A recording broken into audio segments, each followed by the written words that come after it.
مسیح میں آپ کی سلامتی ہو۔ خدا آپ کو برکت بخشے اور محفوظ رکھے۔ خدا کے کلام مقدس میں سے ہم دیکھیں گے امثال 17 اور اس کی پہلی آیت مقدسہ کو۔ سلامتی کے ساتھ خشک نوالا اس سے بہتر ہے کہ گھر نعمت سے پر ہو اور اس کے ساتھ جھگڑا ہو۔ خدا اس کلام کے ذریعہ سے ہم سبوں کو برکت بخشے، آمین۔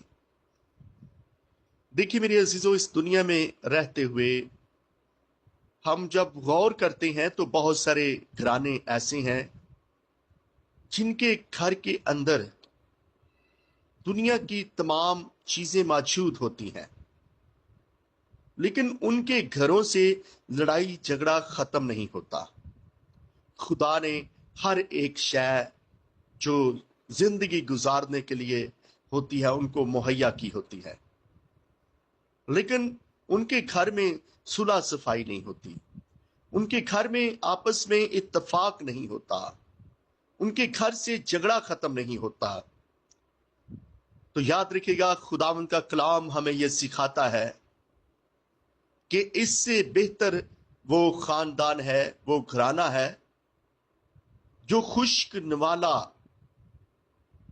کھا کر اپنا گزر بسر کرتا ہے اور سلامتی کے ساتھ وہ اپنے گھر میں رہتے ہیں۔ جن کا گھر دنیا کی نعمتوں سے پر نہیں ہے اور وہ خشک روٹی کھا کر بھی سلامتی کے ساتھ اپنے گھر میں آپس میں ایک دوسرے کے ساتھ اتفاق کے ساتھ اپنی زندگیوں کو بسر کر رہے ہیں، میرے عزیزو، وہ خاندان، وہ گھرانہ اس خاندان سے بہتر ہے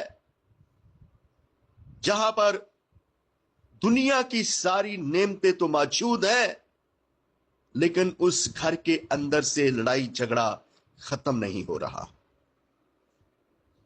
اگر کوئی زندگی اس کلام کو سن رہی ہے، کسی کے گھر میں یہ پرابلم چل رہا ہے، اتفاق نہیں ہے، روپیہ پیسہ موجود ہے، روٹی پانی موجود ہے، لیکن گھر کے اندر سے جھگڑا ختم نہیں ہو رہا، تو یاد رکھیے گا، اس کلام کو سن کر اس پر عمل کیجئے گا کہ سلامتی کے ساتھ رہیے گا، کیونکہ جہاں پر سلامتی ہے وہاں پر خدا کی برکت ہے، جہاں پر محبت ہے وہاں پر خدا ہے۔ اگر آپ کے گھرانے کے اندر محبت ہے تو آپ کا خدا آپ کے گھر میں موجود ہے۔ اگر آپ کے گھر میں سلامتی ہے، تمام لوگ سلامتی کے ساتھ رہ رہے ہیں، آپس میں محبت کے ساتھ رہ رہے ہیں، تو یاد رکھیے گا کہ آپ کے گھر کے اندر خدا ہے۔ آئیے میرے عزیزو، ایک دوسرے کے ساتھ محبت کریں، لڑائی جھگڑوں کو ختم کر کے۔ کئی لوگ ایسے ہیں جو جائیداد کی وجہ سے آپس میں لڑائی جھگڑا کرتے ہیں، کئی ایسے لوگ ہیں جو روٹی کی وجہ سے لڑائی جھگڑا کرتے ہیں، مختلف قسم کی نعمتوں کی بس لوگ لڑائی جھگڑا کرتے ہیں۔ آئیے میرے عزیزو، ہمیشہ خداوند کی شکر گزاری کرتے ہوئے، اگر خشک نوالا بھی آپ کے پاس ہے نا، تو سلامتی کے ساتھ رہیے گا، شکر گزاری کے ساتھ رہیے گا، کیونکہ کلام میں لکھا ہے کیا ہی بھلا ہے خداوند کی شکر گزاری کرنا اور اس کے نام کی مدح سرائی کرنا۔ شکر گزاری کر کے رہیے گا، خدا آپ کے گھر میں ہوگا، محبت کے ساتھ رہیے گا، خدا آپ کے گھر میں ہوگا، اتفاق کے ساتھ رہیے گا، خدا آپ کے گھر میں ہوگا، سلامتی کے ساتھ رہیے گا، خدا آپ کے گھر میں ہوگا۔ ہیلیلویا۔